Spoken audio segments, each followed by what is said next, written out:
আসসালামু আলাইকুম ভিউয়ার্স, আশা করি আপনারা সবাই ভালো আছেন। আজকে আপনাদের জন্য নিয়ে আসলাম বরবটি আলু দিয়ে রুই মাছের তরকারি। এটা কিন্তু অসাধারণ খেতে একটা তরকারি। অনেকেই বরবটি মাছ দিয়ে খান না, একবার খেয়ে দেখুন কেমন লাগে। আমি এখানে নিয়ে নিয়েছি প্রায় 2 চা চামচের মতো আদা রসুন বাটা, সোয়া চা চামচ নিয়ে নিলাম মরিচের গুঁড়া, আর 1 চা চামচের সামান্য একটু বেশি নিয়ে নিলাম হলুদ গুঁড়ো। জিরে গুঁড়ো নিয়ে নিয়েছি 1 চা চামচের মতো, আর লবণ দিচ্ছি স্বাদ মতো। আমি এখন এই গুঁড়ো মশলাগুলোকে একটা পেস্ট তৈরি করে নিচ্ছি। সামান্য একটু পানি দিয়ে মশলাটাকে আমি পেস্ট করে নিচ্ছি। কিছুক্ষণ রেখে দিব, তাহলে বেশ ভালো হবে মশলাটা। এখানে নিয়ে নিয়েছি প্রায় 3টার মতো পেঁয়াজ কুচি, 3 কোয়া রসুন কুচি, আর নিয়ে নিচ্ছি 2টো কাঁচামরিচ। অন্যদিকে আমি রুই মাছগুলোকে হালকা করে ভেজে নিয়েছি, খুব বেশি কড়া ভাজা দিব না। মাছ ভাজা তেলেই আমি এখন পেঁয়াজ, রসুন আর কাঁচামরিচ কুচি দিয়ে দিলাম। আজকে পেঁয়াজ রসুনগুলোকে আমি অনেক বেশি ভাজবো না, সুন্দর রঙটা চেঞ্জ হয়ে আসলেই আমি রান্নাটা শুরু করে দিব। এখানে পেঁয়াজ মরিচটা আর রসুনটা যখন ভাজা হবে তখন একটা দারুণ সুগন্ধ বের হবে। আর রসুনটা কিন্তু চেষ্টা করবেন অবশ্যই দেওয়ার, যেহেতু বরবটির তরকারি, রসুন কুচিটা কিন্তু মুখে পড়লে বেশ দারুণ লাগবে খেতে। এবার সেই পেস্ট করা মশলাটা আমি দিয়ে দিলাম। ভালো মতো আমি এই মশলাটাকে কষিয়ে নিব, একদম তেল ফুটিয়ে কষানোর চেষ্টা করব, না হলে কিন্তু মশলার একটা যে কাঁচা গন্ধ থাকে সেটা রয়ে যাবে।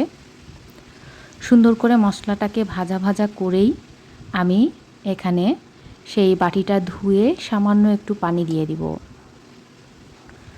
আপনারা আমার চ্যানেলটিকে সাবস্ক্রাইব করেছেন কি না জানাবেন, অবশ্যই সাবস্ক্রাইব করবেন। আপনাদের ভালোবাসা আমাকে অনেক বেশি উৎসাহ দেয়।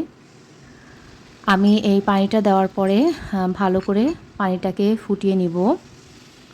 পানিটা ফুটে গেলে আমি এখানে সেই বরবটি, আমি প্রায় 300 গ্রামের মতো বরবটি নিয়েছি, আর একটা আলু কুচিয়ে নিয়েছি ঠিক বরবটির সেম সাইজ করে।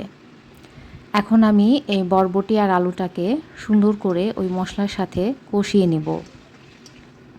কচি বরবটি হলে কিন্তু বেশি ভালো হবে, চেষ্টা করবেন কচি বরবটি যদি পান তাহলে সেটাই মাছ দিয়ে রান্না করার।